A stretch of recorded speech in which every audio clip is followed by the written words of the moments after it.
একজন জনগণ হিসেবে, একজন নাগরিক হিসেবে আমার দাবি, যত লোক উপদেষ্টা আছে এরা ক্ষমতা ছাড়ার 1 মাস আগে সবার কাছ থেকে পাসপোর্ট নিতে হবে। নেওয়ার পর একজন করে জাজ করবে, যদি ক্লিন চিট পায় পাসপোর্ট ফেরত দেবে। ইতিহাসে সবচেয়ে খারাপ শাসক হিসেবে এই লোকগুলি চিহ্নিত হবে, এই সবগুলি লোক। ডক্টর ইউনূস যে কাজগুলি করেছেন সব ওই আগের শাসককে অনুকরণ করে করছেন। ডক্টর ইউনূসের জন্য এক আইন, আবার অন্য জন্য আরেক আইন। এটা তো আইনের শাসন হলো না। সংবিধান হলো সমস্ত আইনের উৎস বলি আমি সংবিধানকে, ঠিক না? তাহলে তো যেখানে আপনার সুবিধা হয় না আপনি মানবেন না, ওটা যদি আমি না মানি আমার ছাড়বেন, আমার ছাড়বেন না কি? আপনি যখন একটা মিথ্যা কথাকে জাস্টিফাই করতে যাবেন তখন আপনি সিরিজ অফ মিথ্যা বলতে হবে, এবং সিরিজ অফ মিথ্যা বইলেও যখন আপনি মিলাইতে না পারবেন তখন গর্তমি করতে হবে। এখন এই জিনিসটা এখানে হচ্ছে, সিরিজ অফ মিথ্যা এবং গর্তমি, এই দুটো জিনিস এখানে হচ্ছে। ভাই এত কিছু তো দরকার ছিল না। একটা সরকার পালাই গেছে, জাস্ট পালাই গেছে। তো পালাই যাওয়ার পর সে কি সংবিধান মাইনে পালাই গেছে? পালাই যায় তো। সংবিধানে কোথাও আছে প্রাইম মিনিস্টার পালাই যাইতে পারে? আছে? কোথাও লেখা নাই। নাই তো। সে সংবিধান নিয়ে খেলাই পড়তো, এই সংবিধানে কোথাও পালানোর ইতিহাস নাই, পালানোর অপশন নাই, আমি পালাবো না। দাঁড়ালো না কেন? কারণ বাস্তবতার সঙ্গে সংবিধান মুখোমুখি দাঁড়াই গেছিল। বাস্তবতা এক জিনিস, সংবিধান আরেক জিনিস।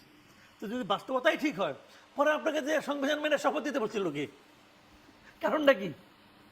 না করতেন, বলতেন প্রতিবার সামরিক শাসন যখন জারি হয়েছে, জিয়াউর রহমান সামরিক শাসন জারি করছে, এরশাদও করছে, তারা কি সংবিধান মেনে সামরিক শাসন জারি করছে? কয় নাই তো। তাদের মাথায় বুদ্ধি আছিল, তারা আইসা দিয়ে করছে কি গায়ের দিলে দখল করছে, করে বলে কি সংবিধান স্থগিত। যখন আপনি সংবিধানকে স্থগিত করে দিলেন তখন তো জি কোন আইনে করলেন? বন্দুকের আইনে করছি, বন্দুক দিয়ে করছি, পারলে প্রতিবাদ করা হোক। কেউ তো প্রতিবাদ করতে পারে নাই। সংবিধান স্থগিত, স্থগিত করে ওনারা যা ইচ্ছা তাই করছেন। পরে আবার এটাকে রেটিফাই করে দিয়েছেন, গাইড যদি করে নিয়েছেন, সবই হয়েছে। আচ্ছা, তো এখন আপনি ওই কাজে গেলেন না কেন? ওই পথে গেলেন না কেন? আপনি মহাজ্ঞানী, সব মহাজ্ঞানী, আর জ্ঞানের কোনো শেষ নাই, জ্ঞানের ভারে নুজ্জ হয়ে গেছে একজন। তো এত জ্ঞানী লোক আপনার সংবিধান মেনে যে শপথ দিচ্ছেন, যখন নিছেন যখন, তখন এটা মানবেন তো। আপনি শপথ করছেন না ভাই, মানেন না কেন? এখন মানে না, আবার কী মানে মানে না, তারপরে সময়ের প্রয়োজনে মানি না। তো যদি সময়ের প্রয়োজনে যদি আপনার জন্য হয় তাহলে আমার জন্য হয়েছে। সংবিধান হলো সমস্ত আইনের উৎস বলি আমি সংবিধানকে, ঠিক না?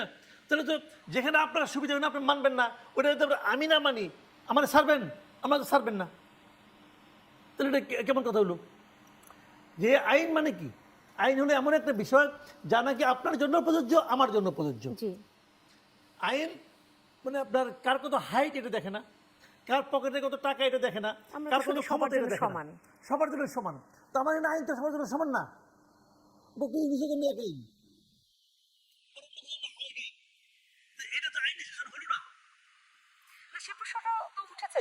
কর্মৌকুফের বেলায়ও দেখা যাচ্ছে এক একজনের জন্য এক এক ধরনের আইন। হ্যাঁ, ওনার প্রতিষ্ঠান 2029 পর্যন্ত আইন মানে কর্মকুফ হয়ে গেছে ওনারটা। ওনার সমস্ত মামলা একটা যেটা আমরা 111 সময় দেখছিলাম, 111 সময় মামলা কিন্তু খালেদা জিয়ার নামে হয়েছে, শেখ হাসিনার নামে হয়েছে। হয়েছে তো, ক্যাঙ্গারু কোর্ট ওখানে হয়েছে, 2 জায়গায় হয়েছে। কিছু গেলে পরে 14 বছরের জেল না 13 বছর জেলটা কেমন হইতো। শেখ হাসিনা ক্ষমতায় আসলো আর সে নিজেদের সব মামলা উঠাই নিল, ওনাদের কোনো মামলা উঠে না। তো এদিকে উনিকে আইন হাসান কায়েম করার কোনো আকাঙ্ক্ষা ওনার ছিল না তো। তো এখন একই জিনিস হচ্ছে তো, ডক্টর ইউনূস যে কাজগুলি করেছেন সব ওই আগের শাসককে অনুকরণ করে করছেন। সংস্কার করতে, আমি একটু উদাহরণ দিই, সংস্কার করতেছেন ওনারা, যে সংস্কার করতেছেন সেই সংস্কারের কোনো একটা জিনিস আপনি নিজেদের সরকারের মধ্যে প্রয়োগ করে দেখেন না, এই সংস্কার জিনিসটা কিন্তু বুঝি আমরা করতে পারছেন? পারেন নাই তো। নির্বাচন কমিশন, নির্বাচন ব্যবস্থা সংস্কার করবেন, নির্বাচন কমিশন গঠন করছেন আগের নিয়মে, বরং আগের জন্য খারাপ করছেন আপনার নির্বাচনী আইনগুলির ক্ষেত্রে। নির্বাচন আইন আগের চেয়ে খারাপ করছেন। 2008 যে নির্বাচনী আইনটা ছিল যে আপনার না ভোট সকল ব্যালটে থাকতে পারবে, আপনি ওটা রাখেন নাই। না ভোট রাখছেন কোথায়? যদি একজন ক্যান্ডিডেট হয়। এখনকার একজন ক্যান্ডিডেট হবে কখনো? ইহ জীবনে হবে?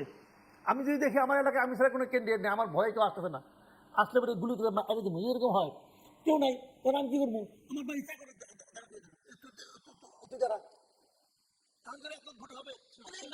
নির্বাচন ব্যবস্থা সংস্কার কমিশনের সব সুপারিশও নেওয়া হয়নি, তাহলে আসলে তাহলে সেই আলোচনাটা এতদিন ধরে ভাই এরা ওই লোকে জানেন, মানে সত্যি কথা বলতে কি এদের মানে আমাদের এই জাতির ইতিহাসে সবচেয়ে খারাপ শাসক হিসেবে এই লোকগুলি চিহ্নিত হবে, এই সবগুলো লোক। এদের মধ্যে সবাই যে চোর তা কিন্তু বলছেন, অনেক ভদ্রলোক আছে এখানে, কিন্তু তারাও কিন্তু ওইটার মধ্যে ঢুকে যাবে। আর যারা চোর এত দেশ ছেড়ে পালাবে। আমি তো মনে করি যে প্রত্যেকটা উপদেষ্টা ক্ষমতা ছাড়া 1 মাস আগে সবার পাসপোর্ট সারেন্ডার করতে হবে। এটা একজন জনগণ হিসেবে, একজন নাগরিক হিসেবে আমার দাবি। যত লোক উপদেষ্টা আছে এরা ক্ষমতা ছাড়ার 1 মাস আগে সবার কাছ থেকে পাসপোর্ট নিতে হবে। নেওয়ার পর একজন করে জাজ করবে, যদি আজকে আমার আপনার ক্লিন চিট কাছে- পায় পাসপোর্ট ফেরত আপনার দেবে। কাছে